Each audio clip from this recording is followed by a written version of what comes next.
guys, turuan ko kayo ng proper way para sa tamang pagsuot ng Samichi original 1-2 promo yon. Kung napapansin nyo sa Samichi, damit na kasi kaya medyo may powder.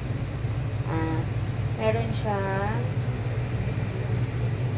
may mga ganyan siya, di ba? Parang meron siyang M. Tapos pag binaliktad mo W, dapat ano siya, kung susot niyo siya, dapat pa-letter, yung pa-letter M. Nakita nyo? Itong tatlo, ayan yung tamang proper. Tapos, nasa kanan yung design ng Samichi. Siyempre, yun yung tamang pagsuot para makaupo tayo ng maayos. May sabay. Tapos, susuot na natin. Ayan na, susuot na natin yung Samichi. So, kanan tapat. Unahin mo na yung top. Unahin yung sa taas pag maglalagay ko. Huwag yung baba. So, ako, lalagay ko na siya. Diba?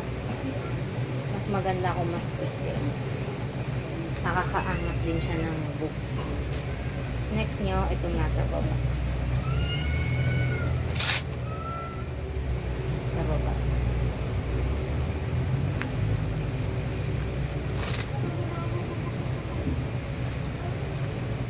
After nyan, ito nang last.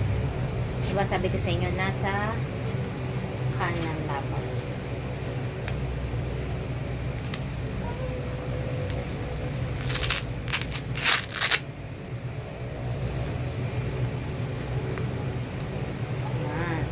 Shape. Payat lang ako pero malaki kasi sa akin yung shan ko. So yan.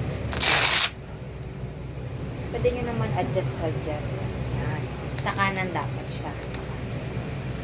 Yan. Diba? Kung makikita nyo, ayan. Oh. Letter M. Para mas makaupo kayo ng maayos. So, ayan.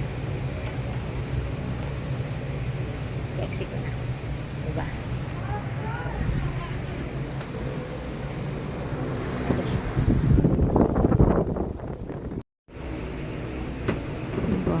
Sexy niya. Fuck.